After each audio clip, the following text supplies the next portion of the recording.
Welcome to Anatomy of the Extraordinary, the podcast that unveils true, remarkable stories from the edges of human experience. I'm your host, and today we dive into another extraordinary journey.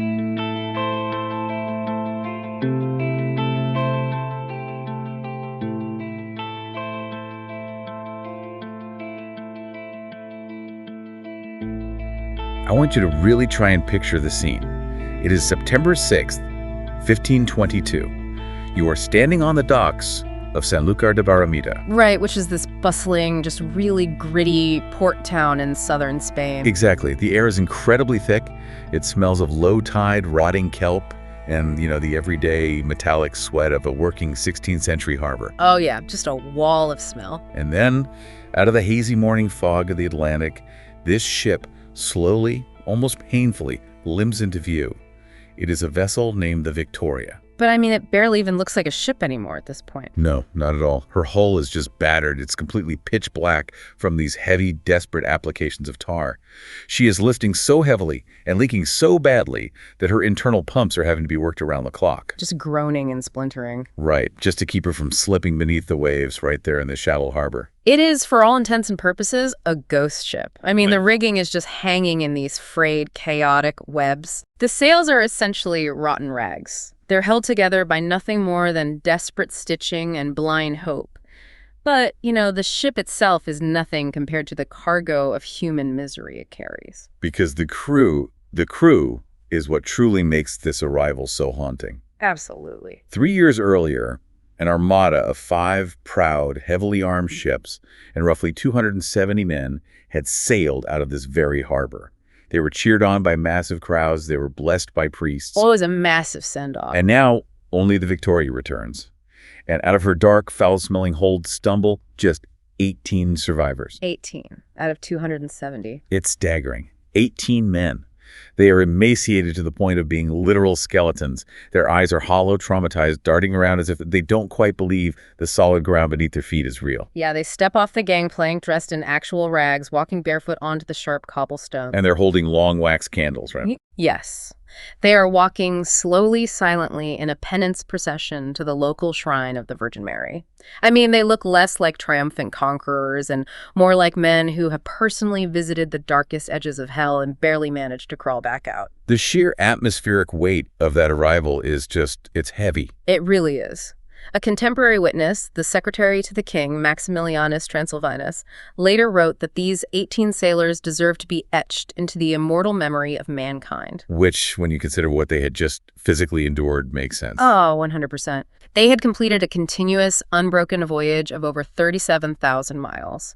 They had survived bloody mutinies, the apocalyptic horrors of advanced, scurvy, uncharted oceans that defied all known mathematics and brutal indigenous wars. Which brings us to the core of our deep dive today. We are looking at the famous expedition of Ferdinand Magellan. Right. Now, if you are listening to this, you likely know the broad strokes. It is universally credited in textbooks as the very first circumnavigation of the globe, a massive triumph of human exploration. But we need to establish a central, massive paradox right out of the gate here. Because almost everything we collectively remember about this story is totally warped. Completely. Magellan didn't actually finish the trip. He was viewed as a traitor by almost everyone who mattered. Mm-hmm. And this voyage, it was not some noble scientific quest to gaze at the stars and prove the Earth was round. Yeah, let's dispel that myth right now. Every educated person in 1519 already knew the Earth was round. Exactly. No, this was something far darker. This was a desperate, bloody, ruthless corporate espionage mission for spices. A 16th century corporate heist. Bankrolled by a teenage king, built on stolen maps, and executed by a man with literally nothing to lose. Today, our goal is to piece together the true, harrowing story of the Armada de Maluca. We're going to strip away the centuries of textbook myth and rely heavily on incredible primary sources. And the most vital of these sources is the surviving diary of Antonio Pigafetta. He's such a fascinating character. He really is. He was a Venetian scholar who essentially paid his own way onto the ship just to see the world, and he meticulously recorded every single horror and triumph. We want to understand how a disastrous commercial failure, a voyage steeped in absolute paranoia, megalomania, and profound violence, accidentally managed to usher in the era of true globalization. It's a wild ride. Okay, let's unpack this.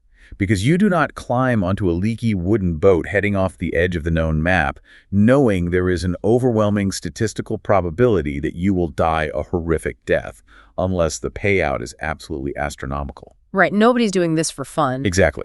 To understand why 270 men sailed into the terrifying unknown, we have to look at the geopolitical real estate market of the late 15th and early 16th centuries. And to grasp that market, you have to look at the global duopoly of the era.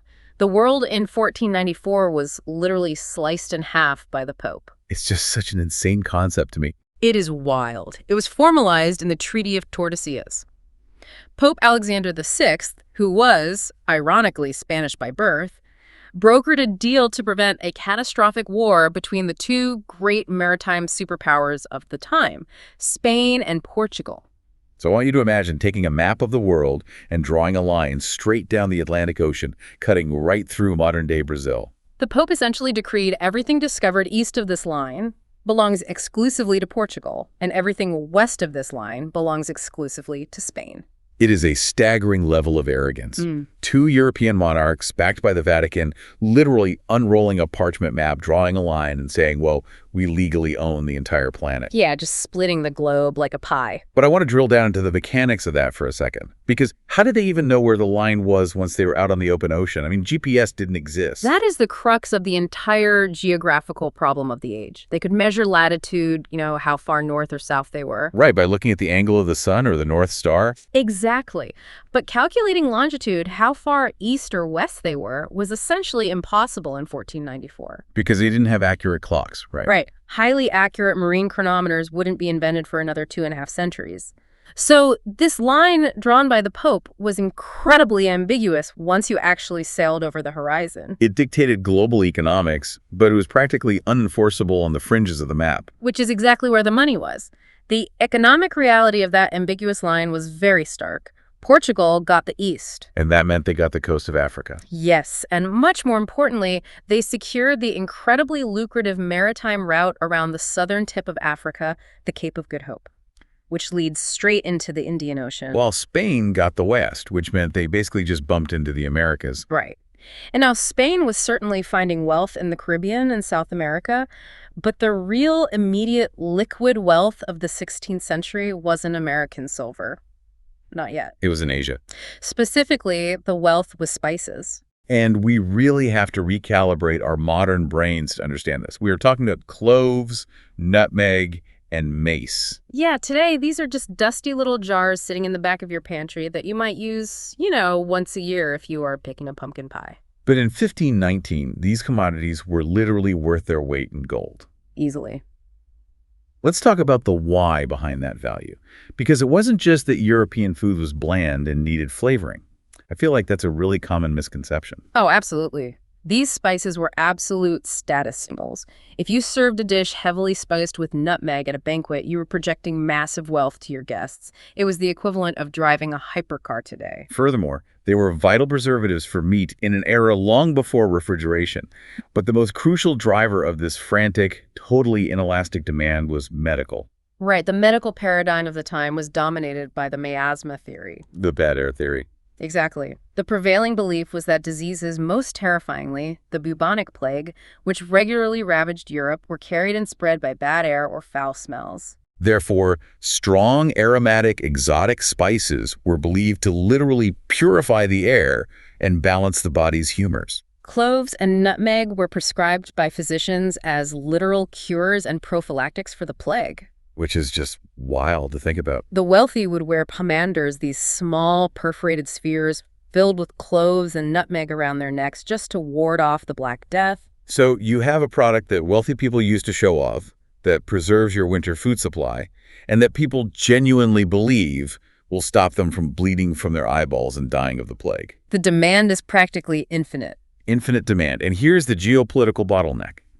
The only place on Earth, the literal only place where cloves, nutmeg, and mace grew in commercial quantities was a tiny, microscopic cluster of volcanic islands in modern-day Indonesia, The Moluccas. the Spice Islands. And because Portugal controlled the only known maritime route to the Indian Ocean around Africa, they controlled the entire global supply. An absolute monopoly. An unshakable monopoly. They could charge whatever they wanted in the markets of Lisbon, and the rest of Europe just had to pay it. Spain was completely locked out. Which brings us to the man of the hour, Ferdinand Magellan. Yes. But here is the first massive irony of the story. Magellan isn't Spanish. He's Portuguese. He is born Ferdinand Magellan. Right. He is a minor Portuguese noble, but much more importantly, he is a hardened, brutal combat veteran. This is a guy who had spent years fighting for the Portuguese crown in the Indian Ocean, in India, and in Malacca. He had seen the spice trade firsthand. He had bled for it. He even walked with a permanent severe limp from a lance wound to his knee that he sustained in hand-to-hand combat in Morocco. He was a man shaped entirely by war and extreme maritime survival. He had intimate insider knowledge of the Portuguese navigational charts, the winds of the Indian Ocean, and the geography of the Spice Islands. He was exactly the kind of seasoned operative a king should highly prize. You would think. But his own king, King Manuel I of Portugal, absolutely despised him. The dynamic between Magellan and King Manuel is so fascinating. Magellan returns to Lisbon after years of shedding blood for the empire, and he asks for a tiny raise. A token increase in his morabiton, his royal pension. We are talking about a fractional amount of money, basically just a gesture of royal favor to acknowledge his service and his shattered knee. And Manuel repeatedly rejects him. He nickel and dimes one of his most experienced navigators, treating him with open contempt in front of the entire court. It is a textbook case of a disastrous human resources failure at the highest level of government. A massive blunder. Magellan feels profoundly undervalued and publicly humiliated. He knows the secrets of the spice roads. He knows the classified Portuguese maritime intelligence. And after being rebuffed one final time, he makes a fateful decision. He formally renounces his Portuguese citizenship. He defects. He literally crosses the border into Spain, changes his name to Hernando de Magallanes to sound more Spanish, and secures an audience with the new Spanish king, Charles I. And Charles is only 18 years old at the time. He has just inherited this massive, sprawling empire, and he is desperately in debt to German bankers trying to buy the title of Holy Roman Emperor. He needs cash. Fast. And Magellan walks into his court. I want you to imagine this scenario. Isn't this exactly like a deeply disgruntled, brilliant engineer working on highly classified stealth technology at Lockheed Martin who gets denied a promotion, so he packs up all his classified blueprints, drives to a rival nation, and says, I can build it for you, but better. That is precisely the dynamic. Magellan is holding the source code for the spice routes. But his pitch to the teenage King Charles is far more audacious than just dealing a route. Magellan pitches a legal and geographic loophole. He tells Charles, look, we know the Earth is a sphere. Therefore, if you sail far enough west, you must eventually arrive in the east. Magellan claims he has seen secret maps, suggesting there is a hidden passage through the massive, annoying landmass of the Americas. It's a brilliant pitch. Magellan says, if I can find that secret strait, sail through it into whatever ocean lies beyond, and reach the Spice Islands by traveling purely westward, I can mathematically prove that the Moluccas actually fall into Spain's half of the globe. Based on the Pope's Treaty of Tordesillas? Exactly. He is offering the king a backdoor to the monopoly. He is saying, I can get you the spices legally without violating the treaty and break the Portuguese stranglehold forever. King Charles, drowning in debt and eager to establish his legacy, bites hard. Oh, he takes the deal. Yeah. And the contract they draw, the capitulation, is staggering. What were the terms? Magellan gets absolute dictatorial authority at sea as the captain general. He is promised a 10-year monopoly on any new route he discovers. Yeah. He gets a percentage of all the loot, and he gets 5% of all the net gains from the expedition for himself and his heirs in perpetuity. Wow. It is the ultimate incentive package. It really is. But it also immediately paints a massive glowing target on Magellan's back. Because back in Lisbon, King Manuel realizes his catastrophic mistake. The Portuguese view Magellan not just as a disgruntled employee, but as a traitor of the highest, most treasonous order. Manuel sends diplomats and spies into Spain to try and stop the expedition by any means necessary. They try to bribe Magellan, offering him pardons and wealth to return, and when that fails, they heavily imply assassination. There is a really vivid historical record of a confrontation in Spain. The Portuguese ambassador, Álvaro da Costa, corners Magellan and tells him he is irrevocably staining his family's honor and warns him that his life is in grave danger. And Magellan, leaning heavily on his lame leg, simply wipes his sword, sheathes it, and walks away, throwing a sarcastic proverb over his shoulder. He is completely, almost pathologically unfazed by the threat of death. He really is. Magellan got the king's blessing and the funding. But as the ink dried on the contract, the actual logistical nightmare began. Because getting a monarch to sign a piece of paper is one thing. Assembling the fleet, provisioning it, and staffing it is another beast entirely. And this is where the expedition plunges into an immediate, suffocating atmosphere of paranoia. Let's examine the Armada de Molucca.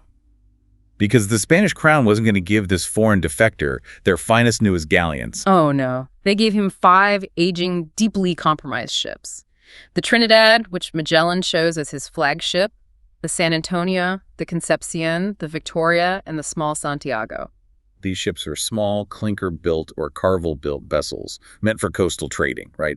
Not for circumnavigating the globe. Exactly. They had to be pulled out of the water, massively retrofitted and slathered in thick black pitch just to stop the rotting wood from giving way. They are essentially retrofitted tubs, and they are packed to the absolute bursting point with weapons, cannons, trade goods like copper and mirrors, and 2 years' worth of provisions. Hardtack biscuits, salted meat, massive casks of wine, and quince preserve. But the real volatility of this armada wasn't the rotting hulls or the explosive black powder in the hold. It was the human cargo. The crew was a chaotic, polyglot mix of about 270 men. You had Spaniards, Portuguese, Italians, Greeks, Germans, French, and even a few Englishmen. But the fault lines were drawn immediately along national identities. You have to put yourself in the mindset of the Spanish aristocratic officers. Magellan is Portuguese. He is the enemy. Yet he has been handed total command of a Spanish fleet, funded by Spanish gold.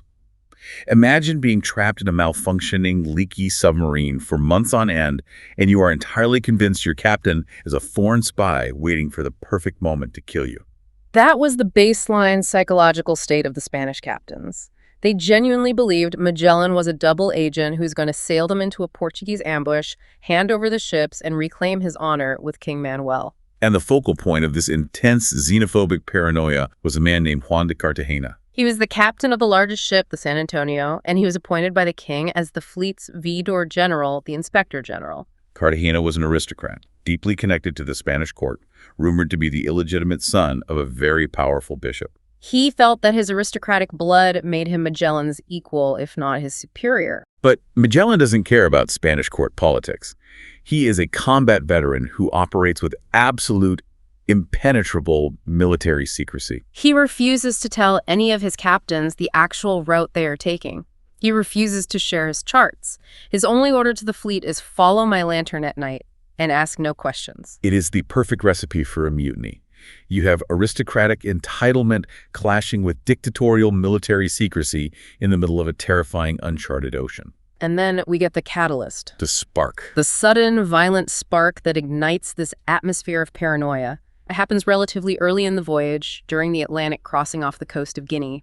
It is a moment known in the records as the sodomy trial. Pigafetta's diary and the official logs detail a dark, deeply unsettling event. The master of the Victoria, a man named Salomon Anton, is caught in flagrante delicto in an act of sodomy with a young Genoese apprentice sailor. We have to understand the legal and religious framework of 1519. Under the Siete Partidas, the foundational code of Spanish law, and under strict maritime law, sodomy wasn't just a sin, it was a capital offense. It was believed to bring the literal wrath of God down upon a ship, potentially cursing the entire voyage with storms or plague. Magellan does not hesitate. He doesn't wait to return to a port with a proper maritime court. He convenes a tribunal right there on the rolling deck of his flagship, the Trinidad. He finds Salomon Anton guilty. And the punishment is not just execution, it is specifically designed to be horrific and symbolic. Magellan has him executed by strangulation, likely via the garrote, a brutal iron collar tightened by a screw until the windpipe crushes. And he doesn't stop there. He keeps the corpse on board until they finally make landfall on the coast of South America weeks later. Weeks with a rotting body on board. Yes. There, on the beach, Magellan orders Anton's body to be burned to ashes. In Catholic doctrine of the time, burning a body was a profound punishment because it was believed to deny the individual bodily resurrection on Judgment Day. It was the ultimate erasure. Wait, I have to interrupt here. We're talking about a seasoned commander leading a deeply divided fleet, executing a senior officer, the master of a ship, over this, and keeping the rotting body on board just to burn it later. That feels intensely performative. Doesn't it? Was Magellan really that much of a religious zealot, or is there an invisible gear turning here? You've hit the exact analytical nerve.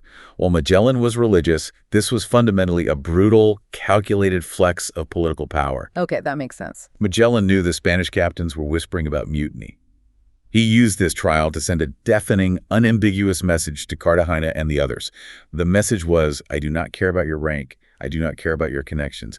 I am the absolute law here, and I hold the power of life, death, and eternal damnation over every single man in this fleet. It's a terrifying assertion of dominance. It really is. But if it was meant to cow Cartagena, it completely backfires. The execution triggers him. Shortly after, during a routine meeting of the captains aboard the Trinidad, Cartagena openly explodes. He refuses to address Magellan by his proper title of Captain General. He verbally challenges Magellan's leadership, his refusal to share the route, and essentially declares that he will no longer take orders from a Portuguese dictator. Cartagena expects the other Spanish captains to stand up and draw their swords in support. But Magellan's response is blindingly fast and incredibly decisive. He doesn't argue geopolitics. He doesn't debate the row. No. He gives a prearranged signal, the doors fly open, heavily armed loyalists flood the cabin, and Magellan personally, physically subdues Cartagena. He grabs him by the front of his expensive shirt, looks him in the eyes, and says, "You are my prisoner." He strips Cartagena of his command right then and there, orders him to be placed in the wooden stocks, which is a deeply humiliating punishment for an aristocrat, and replaces him with a captain he thinks he can control. The immediate mutiny is suppressed through sheer shock and awe. But the poison is now deep in the fleet's bloodstream. Magellan has humiliated a highly connected Spanish lord. The other captains, Quesada and Mendoza, watched it happen, and they realize they are trapped with a commander who will not hesitate to use overwhelming force. The fleet sails on, but they are now a floating powder keg of resentment and terror. Magellan drowned the immediate rebellion in shock tactics, but terror only buys you so much obedience. As the fleet pushes further and further south along the endless, monotonous eastern coast of South America, looking for this mythical hidden strait, the environment itself turns against them. They are sailing deeper into the southern hemisphere, and by March of 1520, the Antarctic winter begins to set in. The water turns to dark, freezing slate. The skies become perpetually gray. Violent storms, fueled by the freezing ocean currents, begin to batter the rotting ships. And worse, they find nothing. Every inlet they explore, hoping it's the strait to the Pacific, turns out to be just another dead-end river estuary, like the massive Rio de la Plata. The psychological toll is devastating. They are completely off the edge of their known maps. Magellan realizes that if they keep pushing south into the freezing gales, the ships will literally break apart. He makes a brutal logistical call. He forces the fleet to drop anchor in a bleak, desolate, freezing bay in Patagonia, in modern-day Argentina. He names it Port St. Julian. And then he does the one thing guaranteed to break a starving sailor's spirit. He severely slashes their daily food rations. They are preparing to overwinter. I want you to imagine the scene at Port St. Julian. It is a frozen wasteland. The wind howls relentlessly. They are forced to build crude shelters on the frozen mud. Pigafetta notes their encounters with the indigenous Tehuelche people. The Tehuelche were tall, but they also wore thick guanaco skin boots stuffed with straw for warmth, which left massive footprints in the snow. Right, and this optical illusion terrified the Europeans, leading Magellan to name the land Patagonia, literally meaning land of the big feet. Birthing a centuries-long European myth that the bottom of the world was populated by actual giants. So you have a crew that is freezing to death, chewing on reduced rations of moldy hardtack, terrified of supposed giants, and completely losing faith that this secret strait even exists. The Spanish captains, led by the deposed Cartagena, who is now just under house arrest on one of the ships, realize that if they don't act now, they will all die in this frozen hellscape. The simmering resentment boils over into outright insurrection. It happens on Easter Sunday, April 1st, 1520. It is a highly coordinated, incredibly dangerous coup. Cartagena manages to communicate with two other senior Spanish officers, Gaspar de Quesada, captain of the Concepcion, and Luis de Mendoza, captain of the Victoria. The mechanics of this mutiny are straight out of a taut political thriller. At midnight, Under the cover of a freezing, pitch-black night, Quesada and 30 heavily armed mutineers rubbed charcoal on their faces to blend into the shadows. They silently lower rowboats into the icy water and row over to the San Antonio, which is the largest and most well-provisioned ship in the fleet. They swarm up the sides of the San Antonio and storm the deck.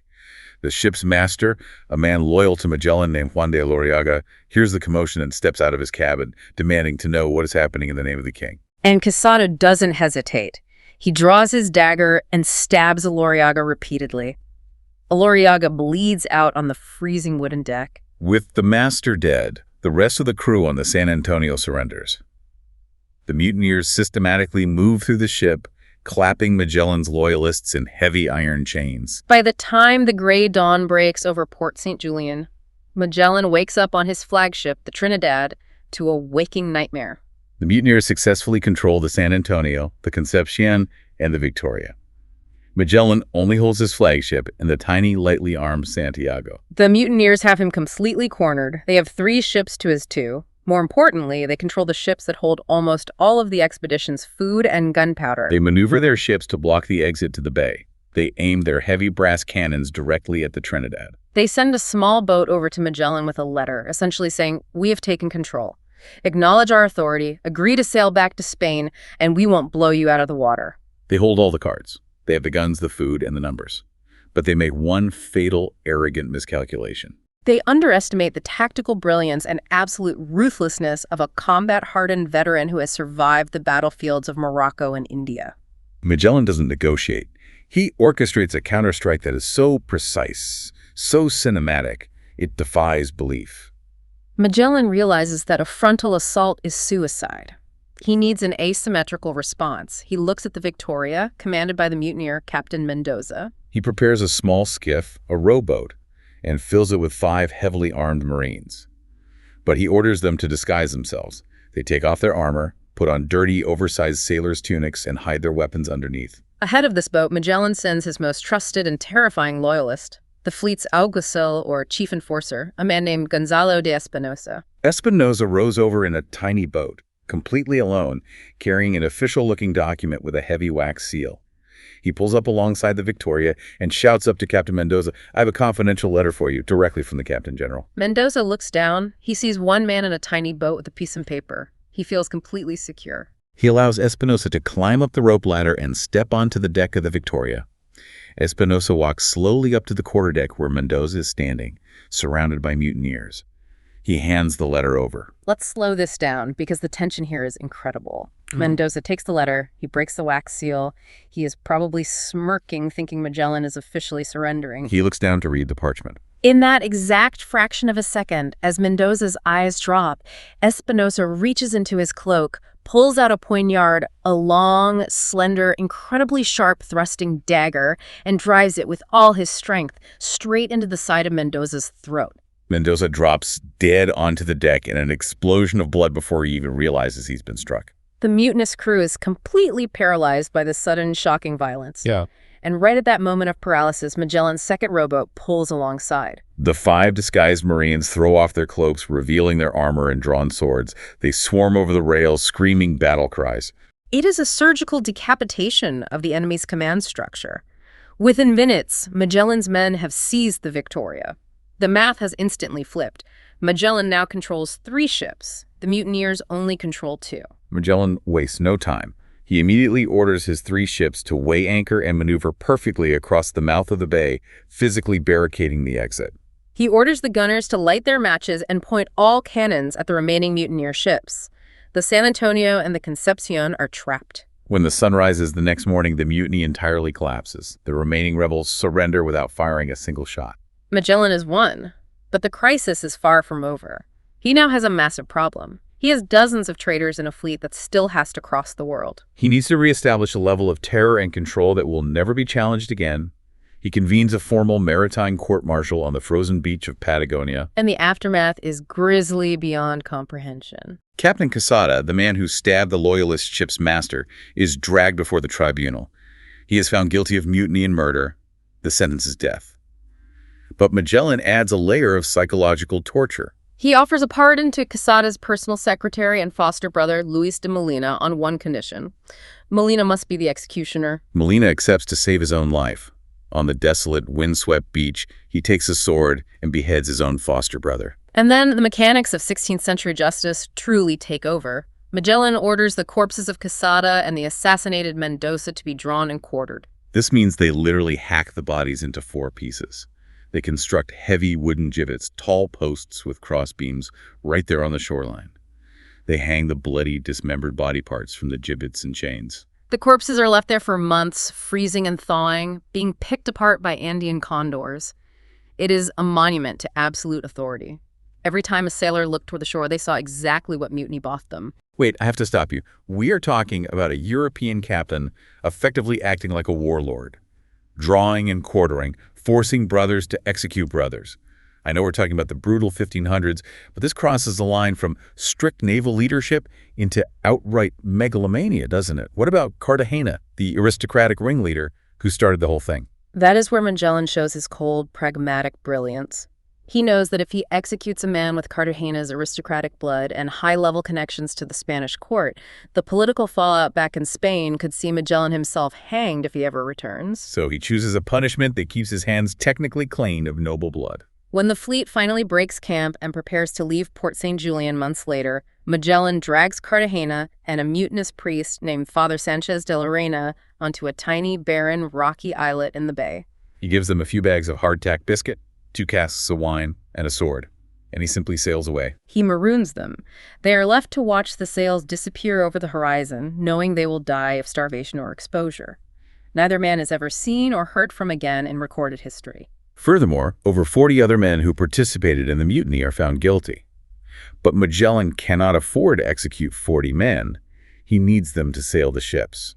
So he commutes their sentences to hard labor in chains. They spend the entire brutal Patagonian winter chained to the massive wooden pumps, standing waist-deep in freezing bilge water, desperately pumping out the leaks. And here is a wild, almost unbelievable historical Easter egg. One of those men, shivering in chains, scrubbing the bilges in utter disgrace for betraying Magellan, is a Basque sailor named Juan Sebastian Elcano. Keep that name securely locked in your mind because history has a profound sense of irony. The psychological toll of Port St. Julian is the crucible of the expedition. Magellan broke the mutiny, yes, but he did it with absolute, uncompromising terror. He didn't just demand obedience. He ensured that his crew was vastly more terrified of him than they were of the freezing, unknown ocean that lay ahead. And they were going to need every ounce of that terrified obedience because the ocean was waiting. Magellan forces his traumatized crew to raise the anchors. They sail further south, charting coastlines no European has ever seen. And finally, in late October of 1520, they see it, a break in the sheer cliffs, a deep, dark, saltwater channel cutting aggressively straight into the massive landmass of South America. It is the passage, the loophole in the continent they have been betting their lives on. Today, we call it the Strait of Magellan. But finding it was only the beginning of a nautical nightmare. We need to understand the topography of this place. The strait is a 350-mile labyrinth of twisting, glacier-fed fjords. It is a geographical funnel that compresses the raw power of 2 oceans. Navigating this in a 16th century wooden ship without an engine is borderline suicidal.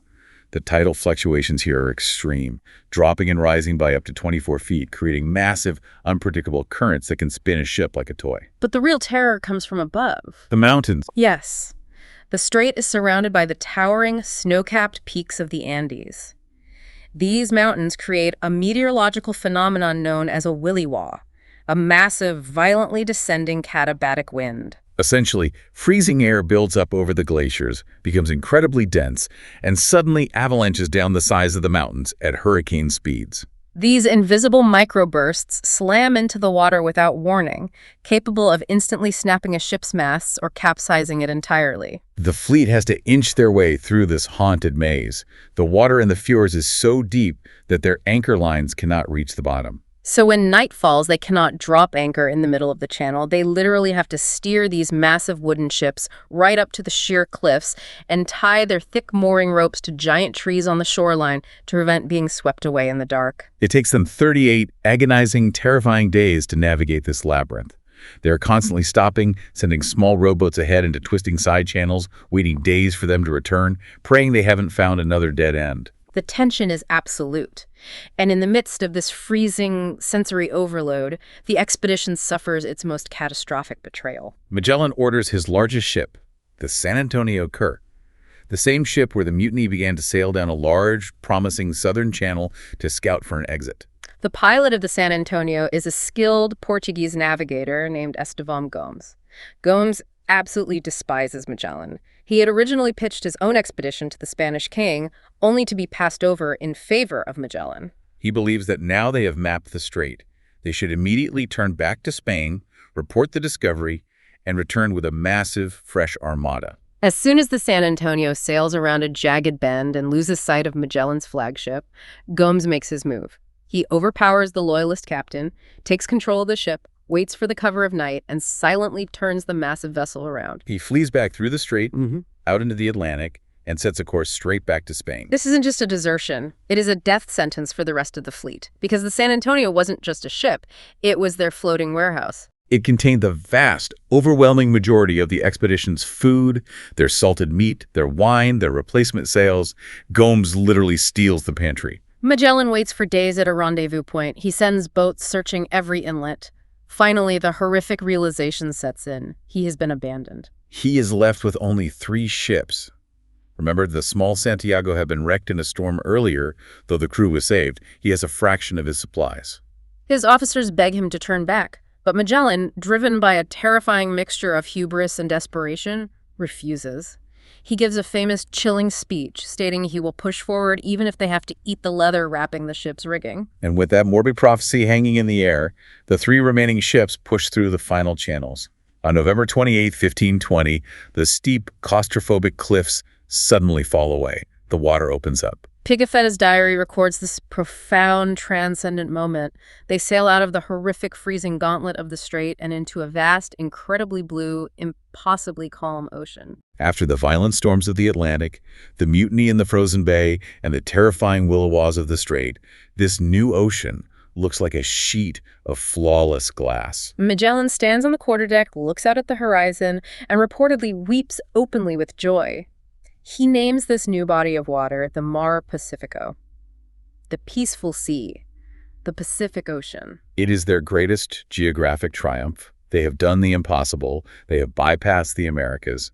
But this moment of weeping joy immediately, seamlessly transitions into their absolute worst nightmare. It all comes down to catastrophic mathematics. Magellan calculates that the Spice Islands must be just a few weeks of sailing away. He is relying on the best cosmographical data of the 16th century, primarily the ancient Greek calculations of Ptolemy. Ptolemy vastly underestimated the circumference of the Earth and completely failed to predict the existence of an ocean this large. Magellan thinks the Earth is roughly 18,000 miles around.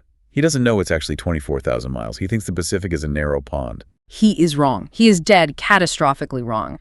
And this miscalculation sets the stage for one of the most harrowing survival narratives in human history. They catch the trade winds and sail northwest into the Pacific. And they sail. And they sail. Days bleed into weeks. Weeks grind into months. They are surrounded by an endless, mocking expanse of perfect blue water. They see no land except for 2 tiny, barren, rocky atolls that offer no anchorage, no fresh water, and no food. The crew appropriately names them the Islands of Disappointment. I want us to really lean into Pigafetta's diary here because the visceral sensory details of this crossing are horrifying. They are trapped in an empty blue void for 98 days. Over 3 straight months without stepping foot on land. And as the food stolen by the San Antonio is deeply missed, a silent biological killer begins to tear the crew apart from the inside out. Scurvy. Scurvy is a disease caused by a severe deficiency of vitamin C, specifically ascorbic acid. In the human body, vitamin C is essential for synthesizing collagen, which is the structural protein that holds our tissues, blood vessels, and skin together. When you don't have vitamin C for months, your body literally begins to unknit itself. Old healed wounds and scars suddenly break open and start bleeding again. Blood vessels leak, causing massive, agonizing bruising across the body. Pigafetta describes the horrific progression of the disease. The men's gums begin to swell wildly, the tissue hypertrophies growing completely over their teeth, turning black and rotting in their mouths. They literally cannot chew. Their teeth fall out into their hands. 19 men slowly die in unimaginable agony, their bodies dissolving while they are still breathing, eventually being unceremoniously tossed over the side into the perfect blue water. The starvation becomes absolute. They eat the hardtack biscuits, but as Pigafetta writes with grim precision, it's no longer biscuit. It is a fine powder, swarming with white worms that have consumed all the nutritional value, and it absolutely reeks of rat urine. The drinking water stored in the wooden casks turns thick, yellow, and putrid. Men hold their noses just to swallow it. They become so desperate for protein that they start hunting the diseased rats in the ship's hold. The rats become a luxury commodity. Starving sailors are selling them to each other for half a crown each. But eventually, even the rats run out. And this is when Magellan's dark prophecy from the strait comes true. You asked earlier how they actually ate the leather. Pigafetta details the exact mechanics of their desperation. They look up at the main yardarms of the ship. The rigging is wrapped in thick, sun-baked, salt-cured oxhide leather to prevent the ropes from chafing. The men are so starved they climb up into the rigging, cut down this rock-hard leather, and tie it to ropes. They throw it into the ocean and drag it behind the ship for 4 or 5 days just to let the salt water soften it. Then they drag this waterlogged hide back on board. They build a small fire on a bed of sand in the hold, roast the leather over the hot embers to singe off the hair, and they chew on it. They are literally disassembling and eating their own ship just to have something solid in their stomachs to stop the agonizing hunger pangs. It is a portrait of profound, degrading human suffering. And if we pull back and look at the macro-historical impact, this exact moment, these 98 days of starvation, of men weeping with swollen gums and chewing on roasted rigging, is the exact moment humanity physically realized the true, terrifying scale of our planet. European mapmakers had no concept that an ocean could be so incredibly vast that it covered an entire third of the globe. Magellan and his starving crew didn't discover the true dimensions of the Earth through elegant mathematics in a university. They discovered it through sheer, agonizing physical endurance. And the most credible part, they only survived purely by a fluke of meteorological luck. Modern historical weather modeling suggests that 1520 was a massive El Niño year, which drastically suppressed storm activity and gave them unusually calm trade winds. If they had hit even one major Pacific typhoon in those rotten, leaking ships with a crew too weak to pull the rigging, they would have vanished into the blue void without a single trace. But luck, for the moment, holds. Finally, in March 1521, a sailor spots a mountain peak on the horizon. They have reached the Mariana Islands. They resupply with fresh food and water, immediately curing the scurvy, and shortly after, they sail into the massive archipelago we now call the Philippines. They have survived the unsurvivable. They have crossed the Pacific Ocean. You would think, logically, the priority right now is to quietly find the Moluccas, buy the cloves, and get the hell out of there before their luck runs out completely. But here, the narrative takes a bizarre, deeply tragic turn. Magellan, having survived the impossible, allows his own colossal ego to hijack the mission. Before we get to the tragedy, we have to pause and talk about one of the most incredible overlooked footnotes in all of human history, the concept of the hidden circumnavigator. To understand this, we have to look at a man standing on the deck next to Magellan. His name is Enrique of Malacca. Enrique is an enslaved man. Years before this voyage, when Magellan was fighting for the Portuguese in Southeast Asia, he acquired Enrique, likely capturing him as a prisoner of war or buying him in a slave market in Malacca. Enrique has been Magellan's personal servant ever since. He traveled with Magellan from Asia, across the Indian Ocean, around Africa, and into Europe. He was on the ships in Spain. He survived the freezing mutiny in Patagonia. He survived the 98 days of chewing leather in the Pacific. When the Spanish ships drop anchor in the Vasan Islands of the Philippines, a small balangay, a local outrigger boat, approaches. Magellan tells Enrique to go to the rail and try to speak to them, hoping to establish trade. Enrique shouts out a greeting, and to everyone's absolute shock, the locals respond. They understand him. Enrique is speaking Malay. In the 16th century, the Austronesian language family was vast, and Malay operated as the lingua franca, the universal trade language of the entire Southeast Asian maritime network. Stop and think about the geographic and temporal magnitude of what has just happened. Enrique was taken from Southeast Asia. He traveled west to Europe. He then traveled west across the Atlantic, west around South America, west across the massive Pacific, and is now back in Southeast Asia listening to a language he fluently understands. Enrique of Malacca, an enslaved personal servant, might technically, physically, be the very first human being in the history of the world to truly circumnavigate the globe. Not a European captain, not a heavily armored explorer, but an enslaved Southeast Asian interpreter. It is a profound historical irony that completely upends the traditional European narrative of discovery. It is a stunning realization. But for Magellan, this moment, the realization that they have successfully reached the edge of the known Asian world, sends a massive surge of adrenaline and invincibility to his head. He has proven his theory, he has beaten the Portuguese, and this success breeds a fatal case of mission creep. Mission creep, pure and simple. Magellan was contracted to be a merchant and an explorer, find the spices, buy them, come home. But suddenly, surrounded by indigenous cultures that view Spanish armor and cannons with awe, he decides he wants to play demigod. Magellan sails to the island of Cebu and meets a powerful local leader, Raja Humabon. Humabon is a sophisticated political operator. He sees these heavily armed Europeans and immediately realizes he can use them to crush his local rivals. Magellan, drunk on his own perceived divine mandate, acts as both a missionary and a conqueror. He forces Humabon and over 2,200 locals to be baptized as Christians, threatening to destroy their villages if they refuse. Humabon gladly accepts the baptism, but immediately leverages the alliance. He complains to Magellan that a neighboring chief on the small, marshy island of Mactan refuses to submit to Humabon's new authority or to the King of Spain. This rival chief's name is Lapu-Lapu. Magellan sees an opportunity for a spectacular show of force. He wants to prove the unstoppable, godlike might of Spanish armor and weaponry. His own officers, including the hardened loyalist Espinosa, beg him not to go. They plead with him, saying, "We are merchants. Do not risk your life in a meaningless local political squabble." But Magellan refuses to listen. On April 27, 1521, he orders an assault on Mactan. And from a tactical military perspective, it is a catastrophic disaster from the very first second. Let's break down the mechanics of the Battle of Mactan. Magellan sails a small force of ships toward the island.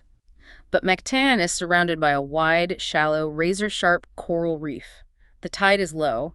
The heavy Spanish ships cannot get close to the beach. They are forced to drop anchor far offshore, entirely out of range for their heavy ship-mounted cannons to provide covering fire. Magellan is undeterred. He leads a landing party of just 49 men, 49 heavily armored Europeans. They have to jump over the sides of the rowboats and physically wade through thigh-high, warm salt water for an agonizingly long distance just to reach the shoreline. They're wearing 16th century armor steel corselets covering their chests, heavy iron morion helmets on their heads. They're carrying heavy crossbows, early matchlock firearms, and steel swords. Wading through a quarter-mile of ocean, they are exhausted, waterlogged, and moving incredibly slowly. And waiting for them on the beach are roughly 1,500 Mactan warriors led by Lapu-Lapu. The numerical disparity is absurd, 49 against 1,500. Pigafetta is there, waiting in the surf right beside Magellan, so we have a terrifyingly precise eyewitness account. As the Spanish finally stagger onto the beach, they fire their crossbows and muskets. But the armor-piercing bolts and lead balls are mostly deflected by the wooden shields of the Mactan warriors, who are highly agile, wearing light clothing and constantly moving. The warriors quickly realize a crucial flaw in the Spanish loadout. The Europeans' upper bodies are heavily armored, essentially impervious to bamboo spears, but their legs, wading through the surf, are completely exposed. The Spanish didn't wear heavy leg armor because it was too restrictive for shipboard life. The Mactan warriors adapt instantly. They stop aiming for the chests and start unleashing a hail of fire-hardened bamboo spears and poison-tipped arrows directly at the slow-moving Spaniards' exposed legs. Magellan is shot deeply in the leg with a poisoned arrow. The venom begins to burn through his veins. Realizing the assault has failed, he orders a general retreat back to the boats. But Magellan, ever the stubborn commander, refuses to run. He stays behind in the thigh-deep water, covering the retreat of his men. A Mactan warrior charges him and thrusts a bamboo lance squarely into Magellan's face. Magellan, enraged, kills the man with his own lance, but drives it so deeply into the warrior's body that it gets completely stuck. Disarmed of his polearm, Magellan reaches down to draw his heavy steel sword. But before he can clear the scabbard, a warrior swings a campolan, a heavy, single-edged, razor-sharp Visayan broadsword, and strikes Magellan viciously on his sword arm. The muscles are severed. His arm goes limp. He cannot draw his weapon. Seeing the invulnerable leader wounded, the Mactan warriors swarm him in the surf. Pigafetta watches in horror from a few yards away as Magellan is struck again in the left leg by a large scimitar. He falls face forward into the shallow, bloody water. Dozens of warriors descend upon him, hacking at him with spears and swords. Ferdinand Magellan, the indomitable explorer who survived Moroccan battlefields, who crushed mutinies with cold-blooded murder, who navigated the frozen labyrinth of the strait, and who survived 98 days of starvation chewing on leather, is hacked to pieces in a completely unnecessary ego-driven skirmish in knee-deep water on a tiny island. It is the ultimate consequence of hubris. Magellan thought he was untouchable, and his death shatters the absolute illusion of Spanish invincibility. And the disaster doesn't end on the beach. Because back in Cebu, the geopolitical fallout is immediate and bloody. With Magellan dead, the new Spanish co-commanders take charge. And they make a fatal, arrogant mistake regarding Enrique, the enslaved interpreter. Enrique fought bravely at Mactan alongside Magellan and was severely wounded. According to Magellan's last will and testament, which was legally filed before the voyage began, upon Magellan's death, Enrique was to be immediately emancipated and given a sum of money. He had earned his freedom. But the new commanders, a man named Duarte Barbosa and another officer, refuse to honor the will. They look at Enrique bleeding and mourning his master, and they sneer at him. They tell him he will remain a slave, he will be inherited by Magellan's widow back in Spain, and they order him to get off his bed and get back to work translating. It is an act of profound cruelty, but also staggering tactical stupidity. Enrique is the only person who can communicate with the local leaders. He is furious, he is grieving, and he decides he is done being a pawn.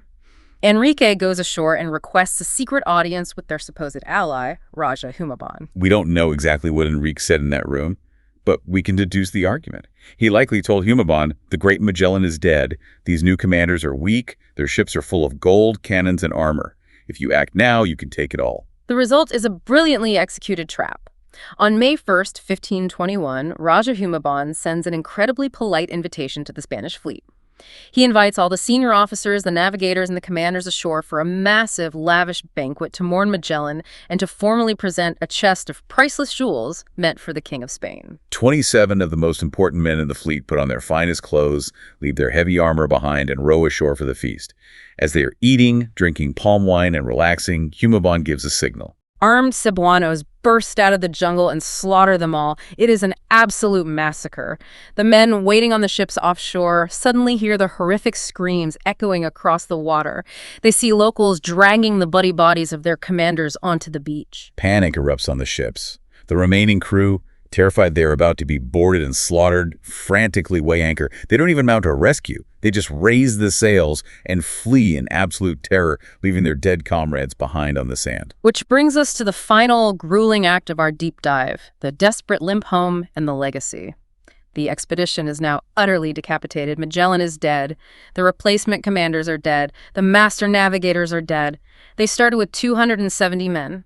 They are now down to barely over 100 terrified, exhausted survivors. They sail aimlessly away from Cebu. They do a grim head count and realize a stark logistical truth. They have 3 ships left, the Trinidad, the Victoria, and the Concepcion, but they simply do not have enough living men to physically man the rigging and pump the bilges of 3 vessels. They make another brutal calculation.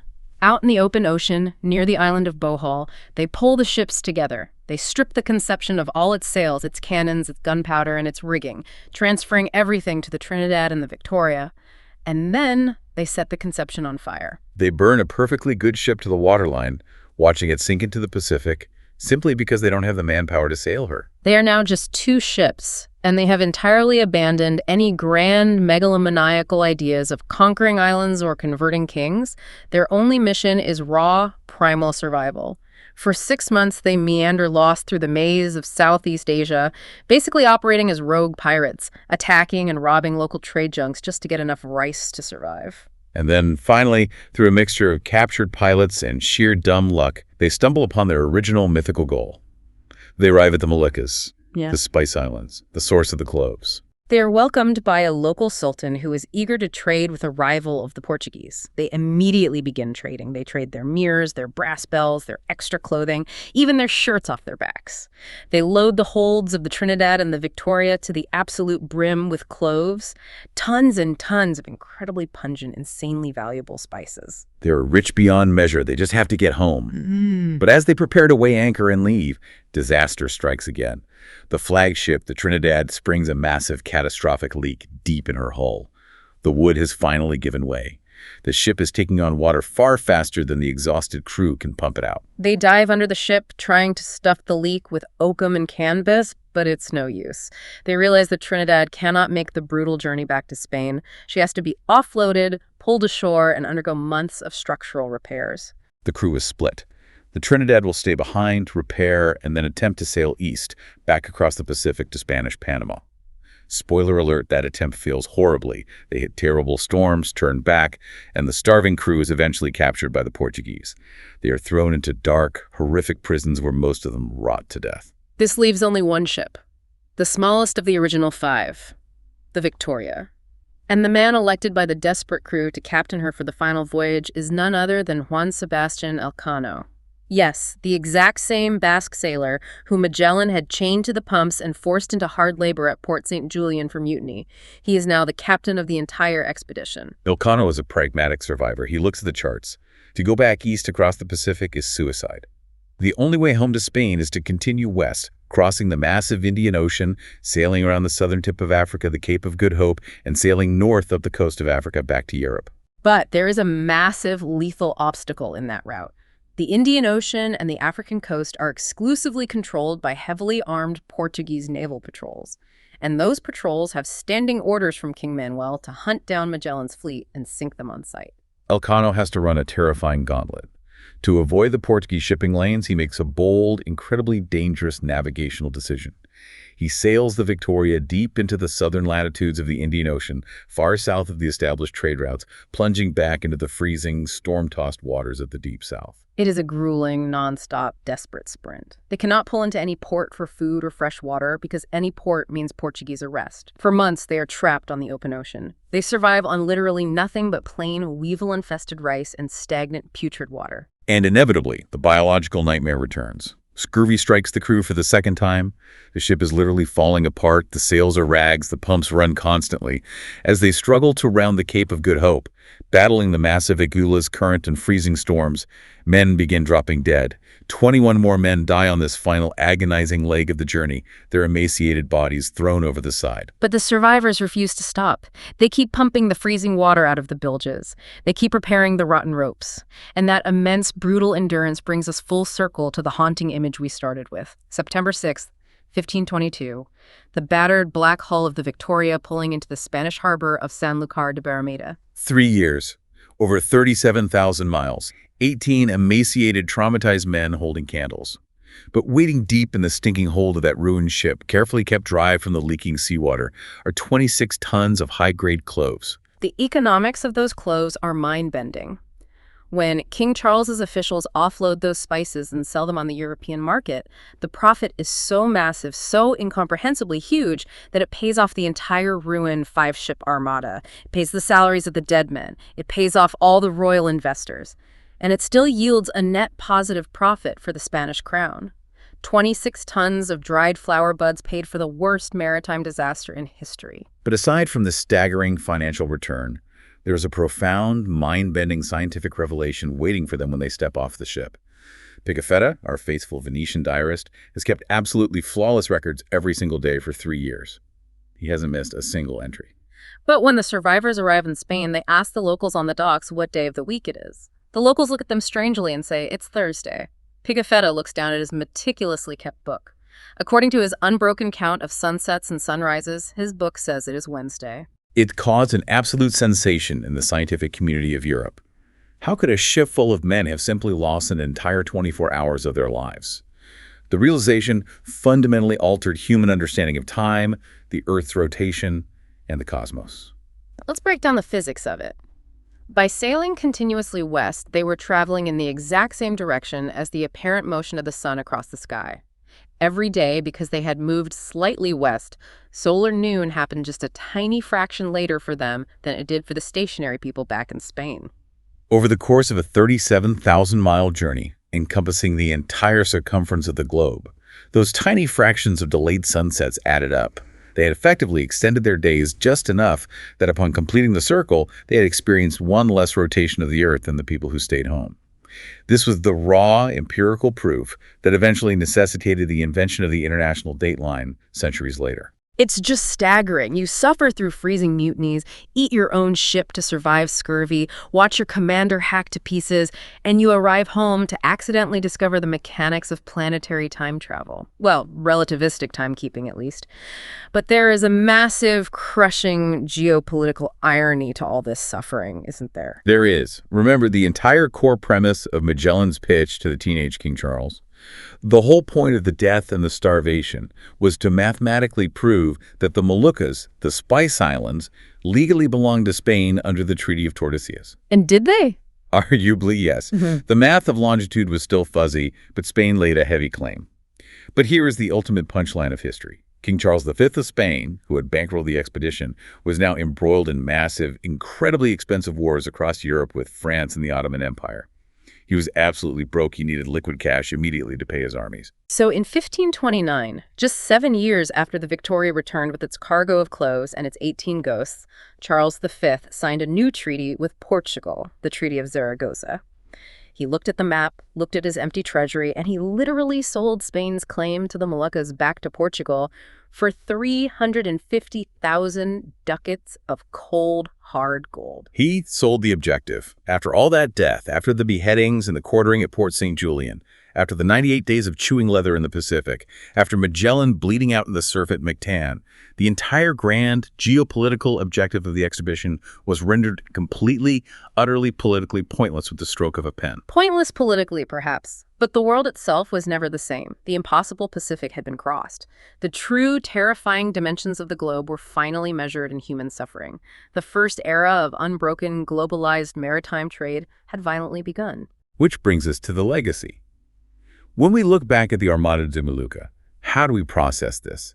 Magellan is remembered today in textbooks, in space probes, and in the night sky with the Magellanic Clouds as a pristine hero, a pioneer of scientific exploration.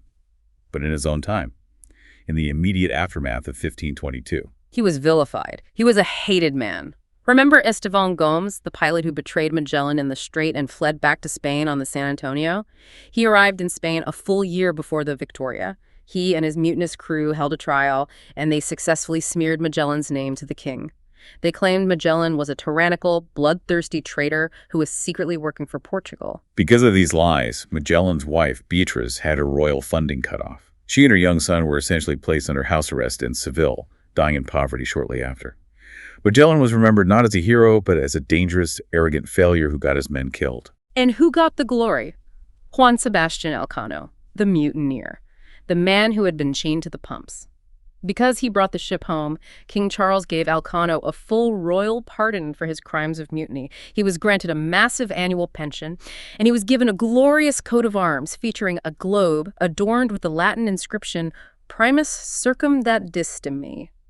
You were the first to encircle me. It is a stark, almost cynical reminder of the immense, messy human cost of early globalization and the sheer chaotic luck involved in the making of history.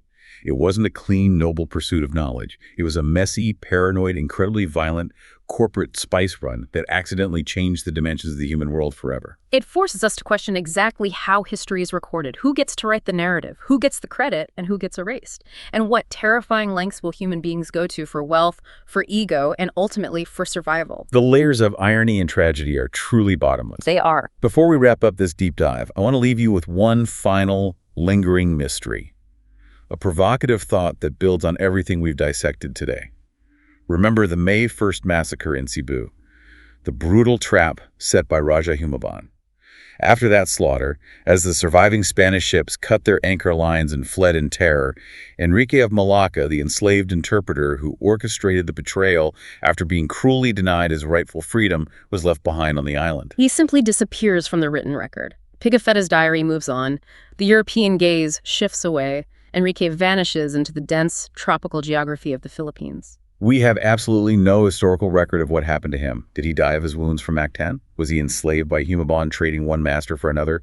Or did he survive? Did he take his payout, fight a local trading boat, navigate the familiar maritime networks of his youth, and return to his original homeland in Malacca or Sumatra, just a few islands away? If he did make it home, the implications are profound. If he did, then this enslaved man, entirely lost to the written pages of European history, quietly, privately completed the true physical circumnavigation of the globe. He lived out his days in freedom, breathing the air of his homeland, long before the battered, tar-blackened hull of the Victoria ever limped back into a Spanish port to claim the glory. Something for you to ponder. Thank you for joining us on this adventure. Until next time, if you enjoyed this episode, please share it and keep seeking the extraordinary.